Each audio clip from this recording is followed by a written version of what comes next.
I don't know yet. I haven't figured it out. Maybe about 48 points. We'll see.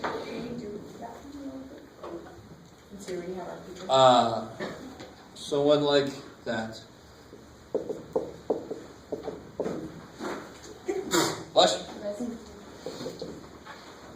Alright, so nobody had this one. But everybody had one just like this. So how do I do quadratic formula? X equals 6. Oh, I'm so sorry. What is happening? A equals 6. Yeah, A is 6. And B is -2. C is 3. That's what I was looking at. I know that. You're okay. Well, I don't know if you're okay. Are you okay? Okay. So how does this get set up? Minus B. Negative B, so -2. So 2. Plus or minus. Plus or minus? Square root B squared. B squared. Minus 4AC. 4 times A times C. All over twice A. And then you just simplify that, right? So 2, give or take. 4 minus, what is this? 72? Yeah. 4 minus 72. Now this one you can actually reduce. I think most of yours should have been like 71 and 23 or something like that. But this one you actually could pull a 4 out of this. Sorry, man, that's what we're supposed to do. So that'd be 2I rad 17 over 12. Is that cool? And you can pull the 2 out still. Yeah, but for you guys, oh yeah, and then of course the last thing you do is reduce. But right here, for you guys, you could just pull an I out. I don't think this number was simplifiable.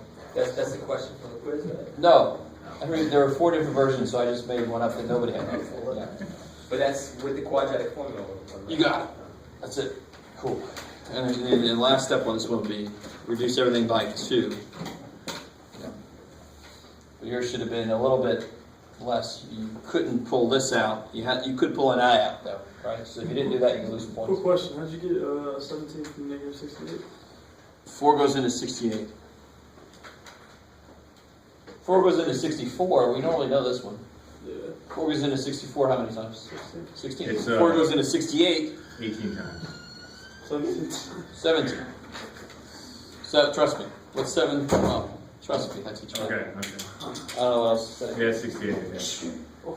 Yeah. Oh, I swear to God, I was trying to I stop. was like, Oh, I was like, you won. I think I'll be okay. All right. Is it cool? Anything else from the quiz? yeah, the vertex one. Yeah, the one we did right before I gave you the quiz. What was the shortcut to find the vertex? Negative B over 2A. Yeah, it looks like we can identify A, B, and C. So for this, what would the vertex of this, if I said this is a function, what would the vertex be? Negative what? Yeah, negative 2 over twice 6. So x would be 1/6. Oh, chill, I did that right. And then you would plug that back in to get the y piece. If you just give me an x piece, what's the vertex? What is it physically? Damn it. What is the vertex? You asked for X only, man. I did not say x. I said find the vertex. I know it rhymes with x. Hey, can you always subtract 1 if you stop right there? I like that. That's why I'm sorry. I know it rhymes with x, but that ain't the vertex. What is the vertex? I will stop attempting to do what I was just doing. Points. It's a point. So how many parts to a point that we know of in 2D, 2 dimensions? 2. X, Y. So once you get the x, how do you get the y? Plug it in. Yeah, we talked about that. You plug it back in. That's all you do, just plug it in. If you know x, how do you get y? You plug it in. That's what we do all the time. Totally am. Apparently, I didn't mean to. Vertex is a point, so you know you don't have the vertex until you have a point. X is a piece of a point. That's not good enough. Not good enough. Okay. Much more clear. Cool. All right, good. That's what quizzes are supposed to do. Partially. Supposed to clarify things. Worth a lot or no? What's up? Is this quiz worth a lot? Oh, it's as much as all the others. Every quiz ends up being roughly 3 or 4% of your overall grade. Okay. Just to So we let have you like 6 quizzes. That's like realize that. All right. So no individual quiz by itself can kill you. Together they are quite the force, but each one separately, none of them can kill you. Plus you can make corrections, and then if you do better on the test, your grade can go up even more. It's crazy. Right? My God, I appreciate that. Once Shit. you make corrections, you get half credit, or what? It's on the syllabus. Yeah. I'm amazed how many people have not made any corrections. It doesn't make any sense to me. Holy shit. What I would not have given to be able to do that in my math classes. Yeah. Can you do a homework problem? Yeah. Which one? You did 14 1, right? Yes. Can you do 16 and 4? All right.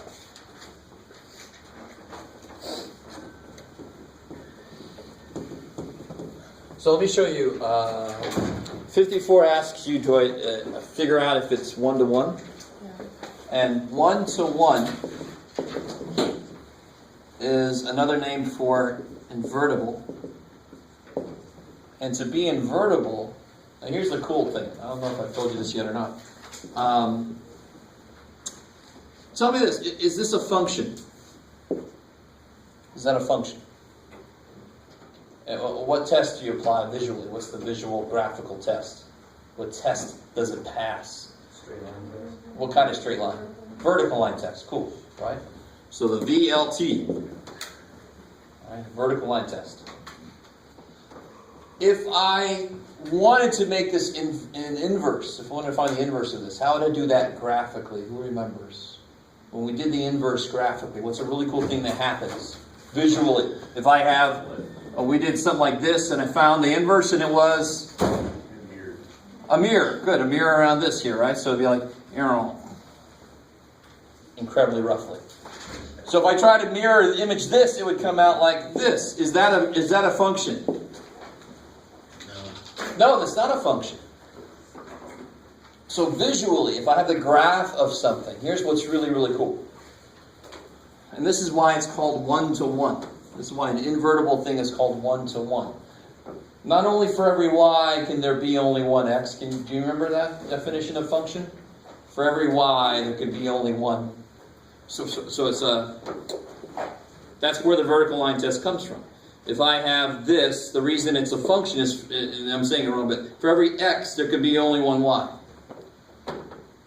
So for every x, there can be only one y. So if I have something that's not a function, for this x, how many y's are there? 2. So it doesn't pass the vertical line test, because the definition of a function is for every x, for every input, there's only one output.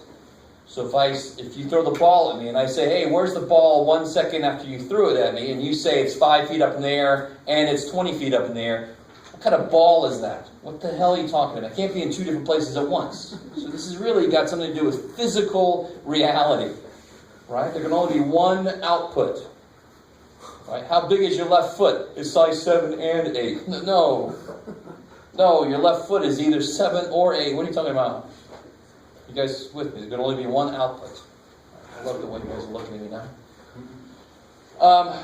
So, to be invertible, to be 1-to-1, to find an inverse, I have to be able to make my way back. So here's another reason why this is not invertible. If I said my output was 4, my output is 4. What was my input? 2. No! Ha ha ha.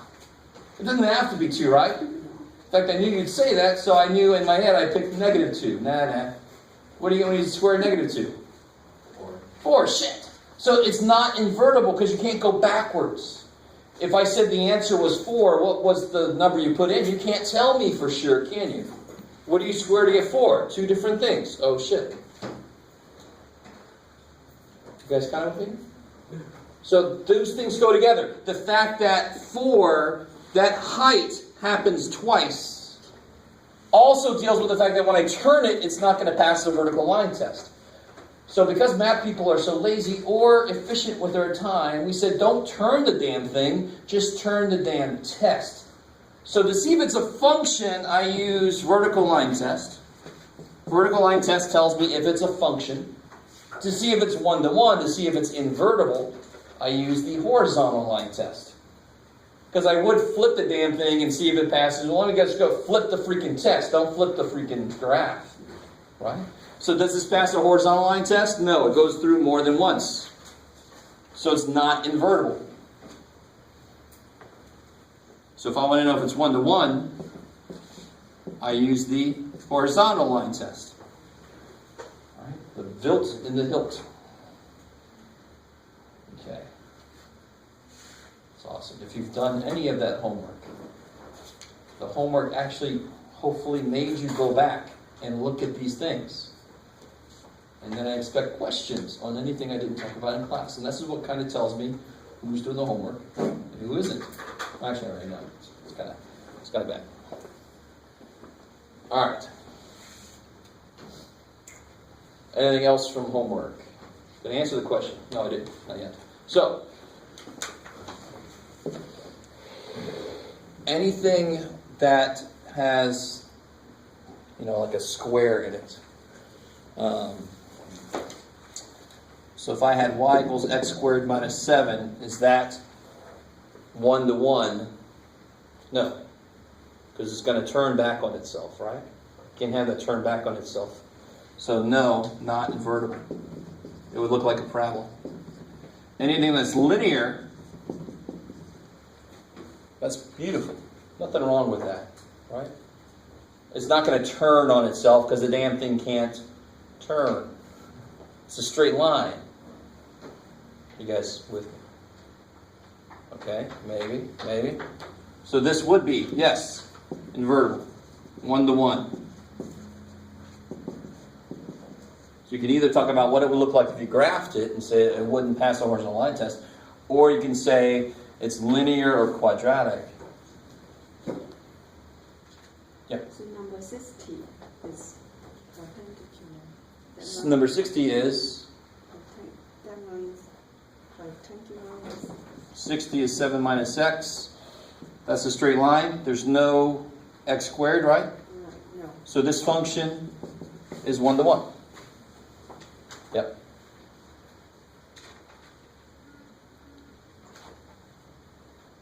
Another way to look at this is, can you solve this for x easily? Can you solve that for x? Yes, you can, totally. All day long, right? You can subtract 7, divide by negative 1, you get x by itself, right? What happens if you try to solve this for x? Can somebody tell me, what happens if you try to solve that for x? What happens? How do you solve that for x? What do you do? No. We have to do first. I agree that you eventually have to square root, but what do you have to get the hell out of the way first? 7. Come on, plus. And then you take a square root. Now what happens when you take a square root? Oh shit, see? You can't do it directly, can you? You can't get x equals 1 function of y. You get x equals 2 function. Oh shit. So that tells you it's not 1 to 1. It's not invertible. There's 2 options for x. Just like over here, remember? There were 2 for output of 4. There was 2 or negative 2. 2 options for x. There it is in equation form. It's awesome. So the quickest way to talk about it is horizontal line test. If I did graph it, there's no way it would pass a horizontal line test. It's not invertible. Can't do it. This, all day long, it would pass. It's just a nice diagonal line. It's going to pass the horizontal line test all day long. No problem.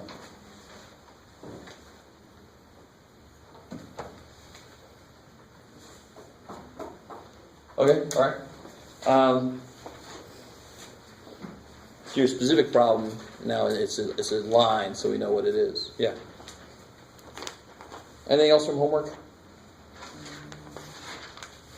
All right, let's get back into 14.2 and 14.3. We sort of left off getting into 14.3 a little bit.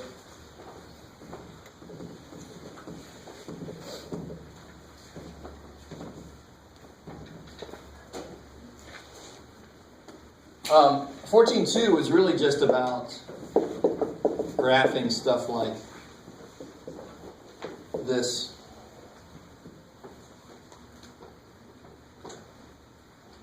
And we did talk about this a little tiny bit, about what that would do to the graph. We talked about it, remember, when we had that. That would be a parabola that would move in which direction? Which way would it go?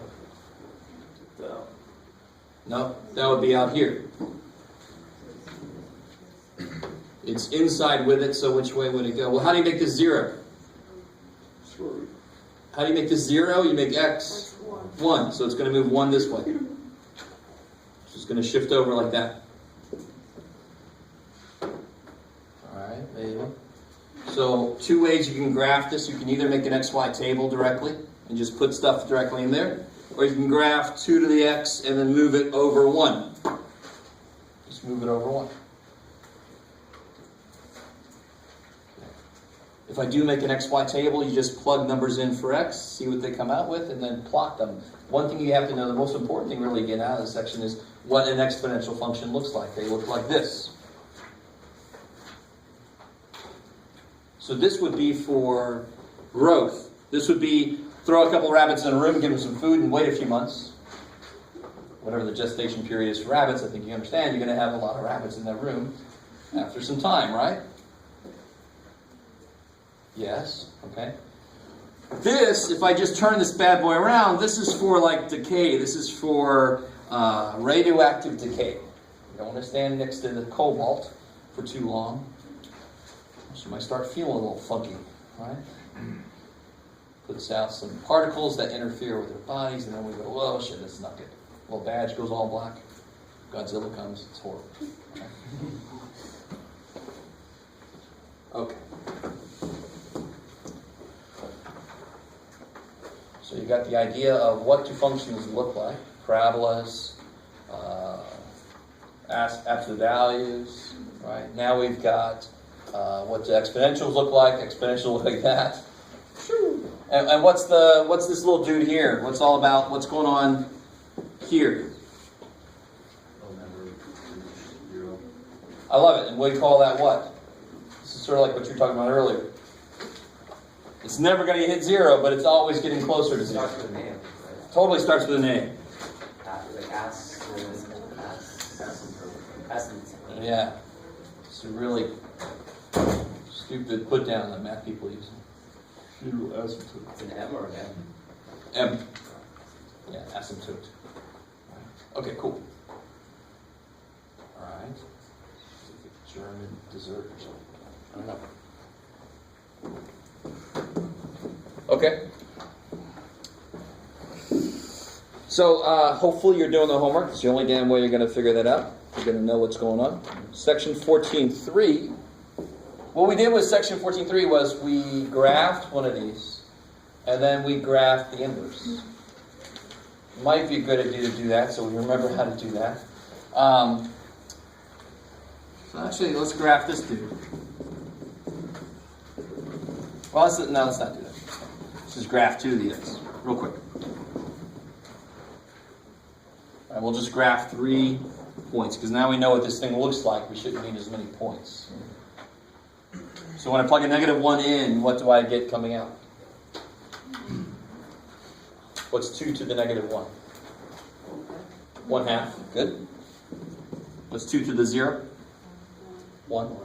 2 to the first? 2. So when I go to graph this thing, -1 goes to 1/2, 0 goes to 1, 1 goes to 2. So there that is. That's f of x. Now, how do I get f inverse? What do I do to get f inverse? Who remembers? How do you find the inverse? Switch the x and y. I love it. So to do it algebraically, you switch the x and y. To do it graphically, you switch the x and y. It's awesome. You always do the same damn thing. So what's the table look like for f inverse? 1/2 -1, 1 0, and 2 1. So 1/2 -1, 1 0, 2 1. Looks like that. So this is f inverse. We do not have a symbol for f inverse yet. F of x was 2 to the x. F inverse of x, we've got to figure out a symbol for it. And here's the analogy I want to make. This is what's going to make logarithms so easy. Right? I just said the word because I said it last time. What do you do when you take a cube root of something? When I say what's the cube root of What you got? 27. What do you think? What do you do? Break it down. Why do you break it down? Because cube root asks you what question? How many threes are there? Well, no. What times itself 3 times? Yeah, what does it take 3 of to make 27? Let me say this a different way. What would the base be with the power of 3 to make it become 27? Why did I say it that way? You'll find out. It's the same thing though, right? What do I raise to the third power? So what would the base be to the third power that would make 27? That's the alternate way to write this question. Let me let that soak in. They're the same question, aren't they? If I say, what's the cube root of 27? That's the same way as saying, fill in this for me. Do you guys see how that's the exact same question? Is that cool? Yeah. All right. It seems like, just say yes and make them stop. But I think you guys see what I'm talking about. Okay, good. Yes. Would that be folded for that? Totally, of course. Right? Because it does take 3 threes. 3 would be the base that I raised to the third power to get 27. I like it. So this symbol is the symbol they chose to be the opposite of this. This is f. F inverse would be the cube root of x. So this symbol contains this idea. And you're like, okay, man. But do you understand what I'm saying so far? I mean, does that make sense? This is the idea, and they said, we need a symbol that means this, because I want to do something to 27. I don't want to go, 27 comes from... No, I want to do something to 27 and make it come out to be 3. Right? So, here's the analogy. Over here. What was 2 to the... how do I want to write this? Sure. If I ask you, what do I raise to 2? I love that. To get 8, for example. So do you see how we're at this level right now? We're at this level. We haven't made I want to do something to 8. We're at this level. We're not doing anything to 8. We're saying backwards. 2, what would I do to 2? What would I raise 2 to get 8? Like here I say, what would I cube to get 27? So we got to come up with a symbol. All right, good.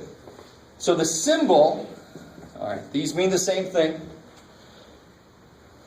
So what's the base in this problem? What's the base in this problem? 3. 2. Totally, because 3 would be the power. Right, so the base is what I raised to 8. Oh. So the symbol for this is log base 2 of 8. So this symbol, L-O-G, I know. It's the first time we've seen like a word that means a function. It's not a cube root symbol, but it is a symbol. It is the log base 2 of 8. 8 is inside the log function. Right? So what it means the same thing as this. Now, Arby, you gave it away. What would the answer be to this? What do you put up there? 3. So what you think is, what would the power be? Now, I really want you guys to get this so cool. Roots say, what would the base be that I would raise to this power to get the 27, whatever's inside, right? Logs say, what would the power be that I would put on this base to make it 8? What do I raise 2 to get 8? The third power. So the answer to a log question is always a power. That's it. That is it. Now, some of you guys are like, I don't understand yet. Stop saying that's it. But that's it. I don't care if you understand yet. That's all there is to logs. That's it. So let's do some more. You ready? No. Too bad. Here we go. Let's see, you guys. Let's see if we can get this. Don't say anything yet. Don't say anything yet. See who can sit on their answer. All right, I like that. Some people give me. I like that. That's awesome. They're telling me to slide in a second. Is that the symbol? Fastball. No. So yeah, what's the question? What's the question that this is asking you? Yes, 7 to the what power? It's 49. If you internalize what the question is, you're golden. This symbol, we understand what it means. We know what it means. We've internalized the question. In fact, you don't even think of it as a question. You just think of it as a thing to do.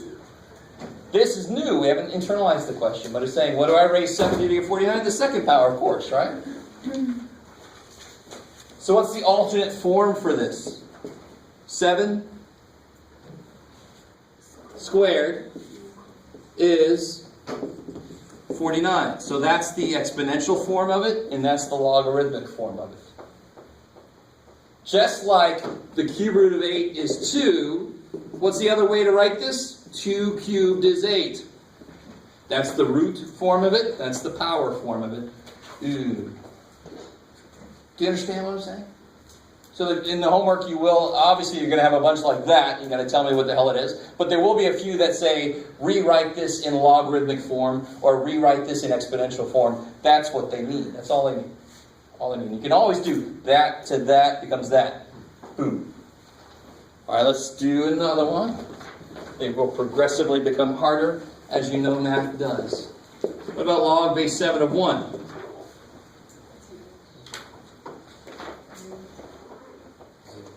Yeah, because why? Is 0. Because 7 to the 0 is 1. Kick ass. So log base anything of 1 is 0, because anything to the 0 power is 1. Kick ass.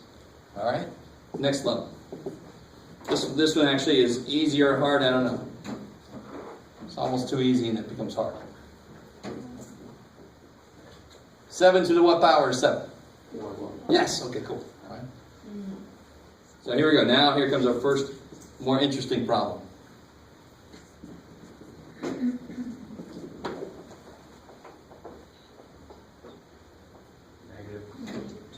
I love it.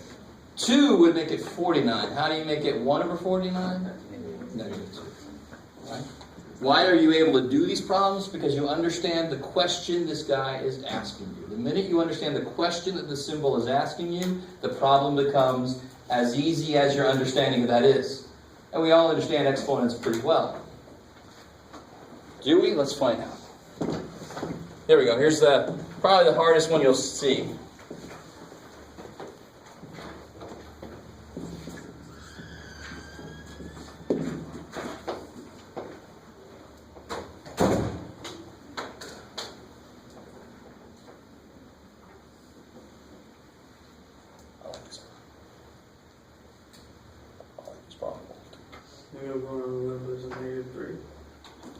I like how you're thinking. Negative 3 would make it 1 over 8 cubed. So you're going the wrong way.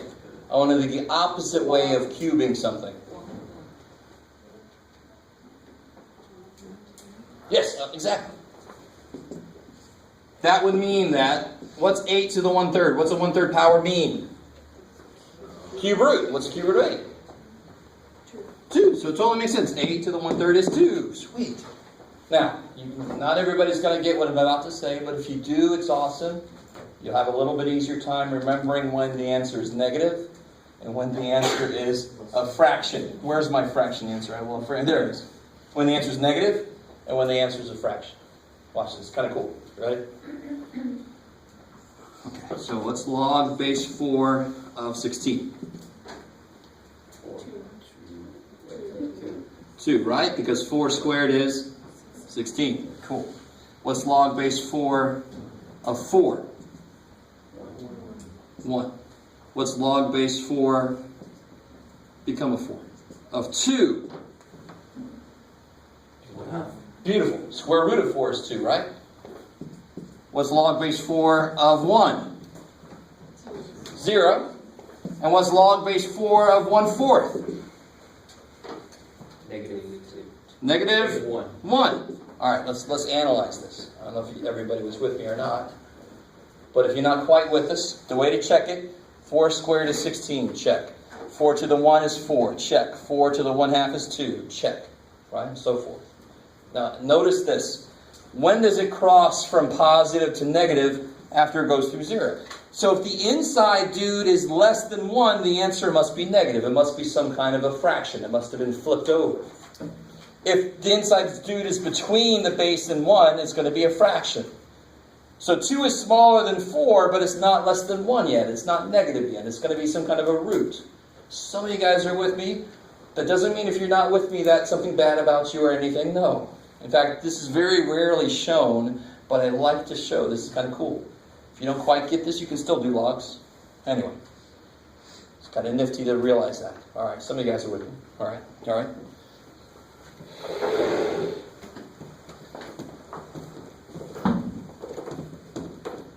So let me give you several to do, and I'll just shut the heck up. Fine. Shut up.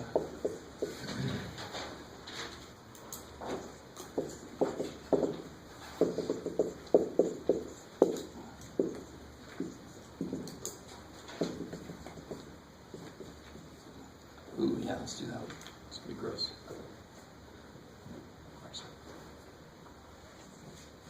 No.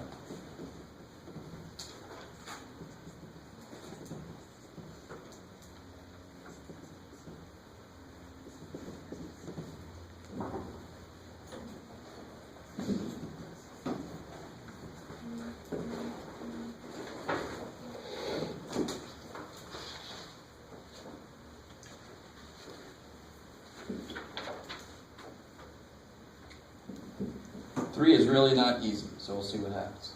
Does it say log A? Yes, log base A of A to the 11th power. Yeah. 4 is actually the easiest one up there, but not until you see how to look at it. Before you see how to look at it, you're like, freaking hell.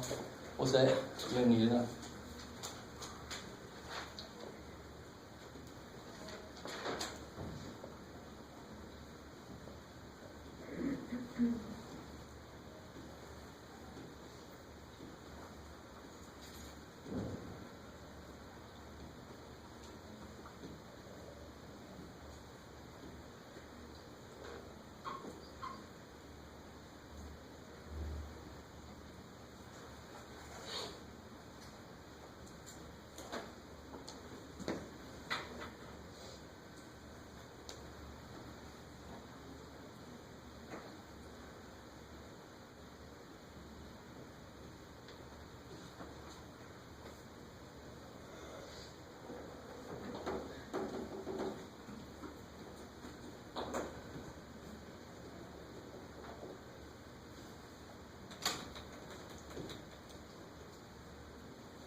See if we got the first couple here. What's the first one?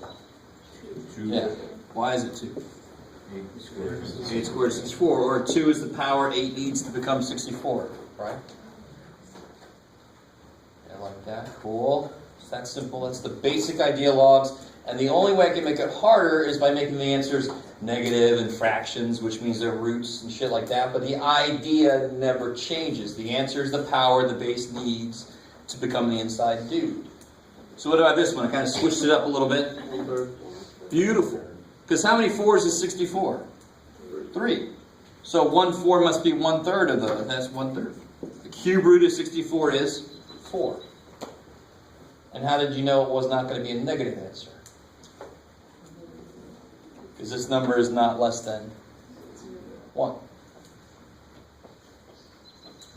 All right. What about this guy?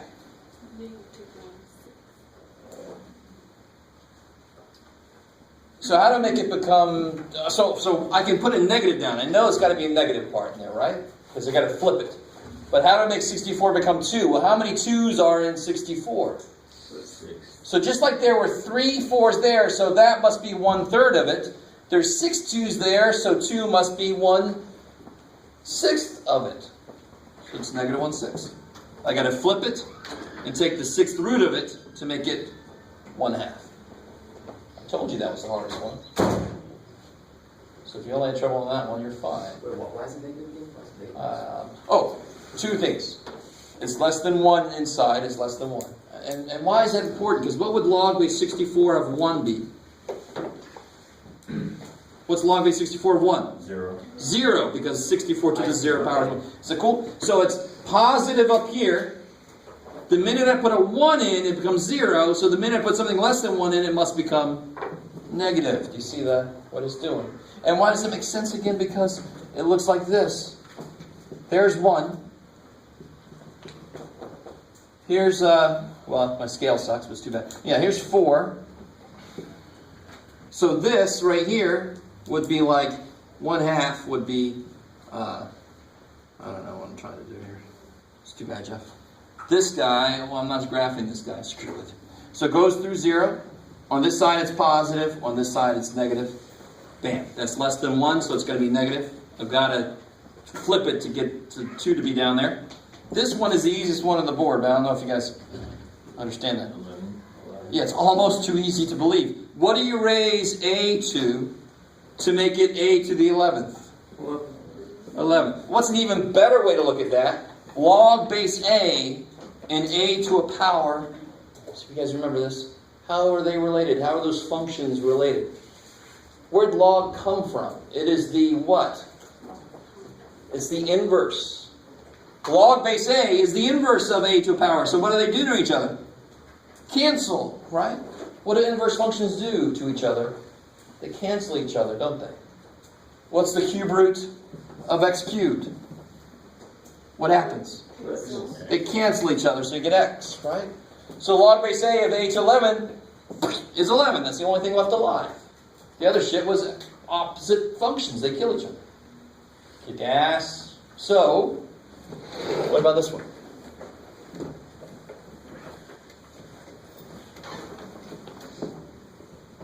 Let's see if I can make this make sense here. Yeah, sure. B to the log base b of 7. Somehow that relates to what we just spoke about. Just like 7 seconds ago. How do log base b and b to a power, how do they relate to each other? How do they relate to each other? They are inverses. What do inverse functions do to each other? Kill each other. Die. So, if I kill them, what's the answer? 7. Now, let me see if you guys, maybe 2 of you will understand what I'm about to say. And someday, I always say it, and too bad for you, I'm going to say it. This is nice, this is easy, this is awesome. You should just stop there, Jeff. No, I'm not. What does that represent? What's a log represent? What's the answer to a log always? A power. Kick ass. Right? So that is a power. That is the power that does what? It's the power that B needs to become 7. So that is the power that I have to raise B to make it become 7. So what happens when I raise B to it? It becomes 7. It's almost too simple. And then the rest of you are like, it's not simple. You don't know what simple means. Yeah. I've discovered the problem with math teachers. They skipped over the page in the dictionary. Let me show you what simple means. But no, some of you guys really, it's almost too simple to understand. It's funny how that happens in math. That is all. I need to raise b to that power to make it 7. So when I raise b to the power, I get 7. I should not be surprised. Or you can just kill them and the answer is 7. Either way is fine with me. Because they both are awesome. Right? Alright, maybe. I don't know. Yeah, you make one.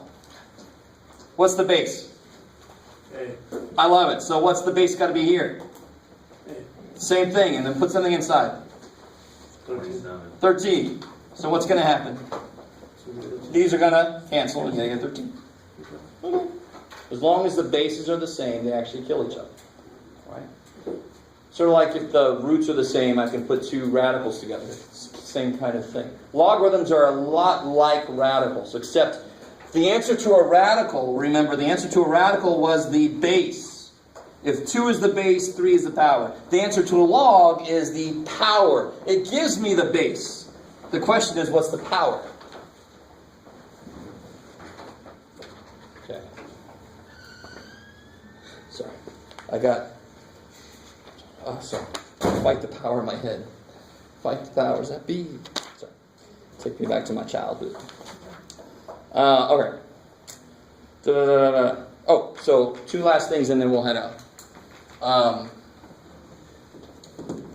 The book will show you this, and I will not write this more than I'm about to. Log base 10. Log base 10 of x is just log x. Sort of like this. What's this symbol mean? What's understood to be there? So if I did that, technically I would not be wrong. But doesn't that look weird?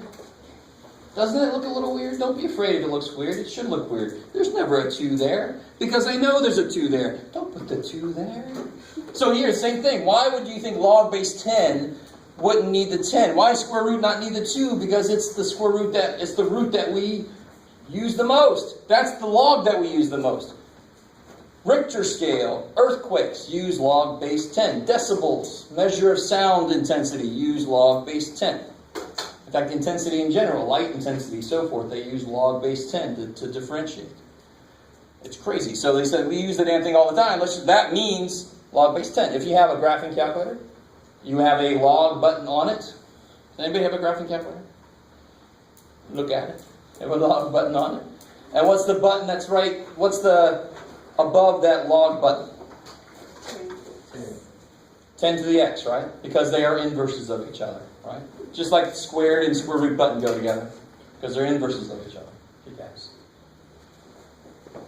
So this would be the inverse of 10 to the x. Cool. I like it. What was the other thing, Jeff? There were 2 things. That might be enough. That one thing might be enough. Oh, here's the other thing.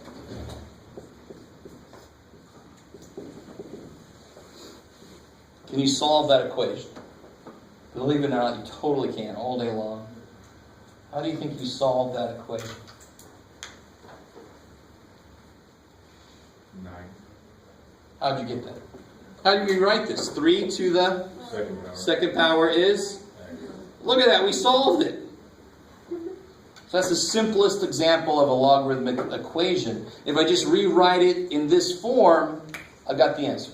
X is 9. You guys understand that? So that'll be in that homework also. That's plenty. So on Thursday, I'll have the practice test, because the test is the following Thursday. If you guys don't remember, yes, the 14th, not this Thursday. Totally. I did. If you look at the updated homework sheet, it's on the 14th. All right.